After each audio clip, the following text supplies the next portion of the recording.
You look at the chaos, what's happening on the Democrat side versus the unity that we saw here this week with Nikki Haley, Ron DeSantis, Marco Rubio, everybody coming together. And even as we look to tonight, some of the exciting things are going to be coming up. Yeah. Hulk Hogan will be speaking tonight, the Hulkster. Big fan favorite. All the Hulkamaniacs. Were you a Hulkamaniac?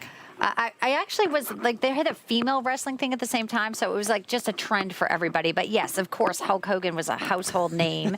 They were all, I mean, it's amazing. Like, that's really, it's been some kind of cool setup here. It will. It will have Kid Rock. Kid Rock will be playing tonight as well. Franklin Graham, Dana White will be introducing President Trump. Eric Trump, of course, will be speaking, as I mentioned. This is going to be a lot of excitement tonight. A lot of excitement. And I got some breaking news into us here, so I just want to read this and get your reaction. This is coming into us right now. Barack Obama is now telling his allies that Biden needs to seriously consider his viability, that his path to victory, he says, has greatly diminished, and he thinks the president needs to seriously consider this. So now you have it there, Barack Obama. Is this the final straw for Joe Biden? Does he now get out?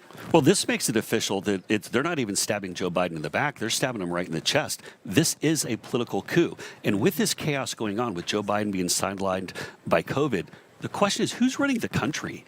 And that is why what we're going to see tonight from President Trump is so important, because you're actually getting the leadership this country needs from a former president, hopefully future president, not from anyone in the White House. This is scary. If you're one of our adversaries, if you're the Ayatollah, if you're President Xi, if you're President Putin, you're looking at the U.S. and saying, we're going to take advantage of these guys right now. Yeah, clearly. Because now you have Pelosi, you have Obama, they're all there. And it does negate, as you said, Jason, the democracy that everyone who voted for him in the primaries.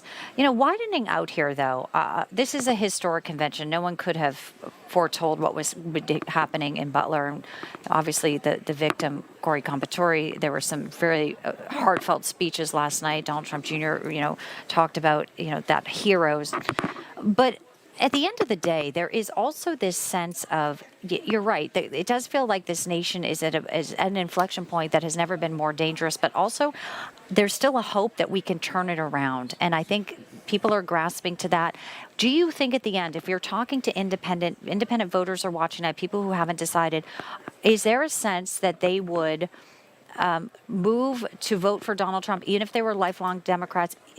Will they move, or will their hatred and Trump derangement system actually go down a path which is more dangerous, just to vote for somebody who may be a shell of themselves? Exactly. And you'll see tonight additional everyday Americans who will talk about being lifelong Democrats who for the first time are supporting a Republican in President Trump because of that chaos, because of the division, realizing everybody had it so good just a few short years ago, and Joe Biden has taken us in such a terrible direction. With those everyday stories, those permission slips for people to look and say, you know what?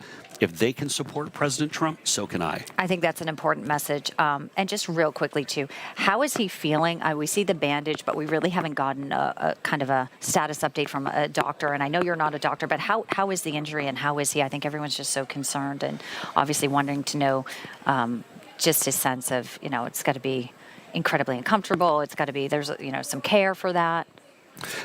To be completely honest with you, I haven't asked him how is it. We got somebody who was almost killed just a few days ago. Yeah. Mr. President, does it hurt? And so, but he's so powerful and so strong. And I just going back to what I said earlier, I couldn't imagine anyone else being only a couple days away from an assassination attempt. And here they are. I mean, their ear bandaged up within a quarter of an inch of killing them, and they're ready to stand. And that image of him with his fist in the air saying, we're going to fight for America, and people rallying around him tonight, Bianca, this speech will be historic in the tone, the tenor, and the way he sets the path forward. We know the great lines from FDR and JFK and Ronald Reagan. President Trump will have lines like that this evening that will go down in history.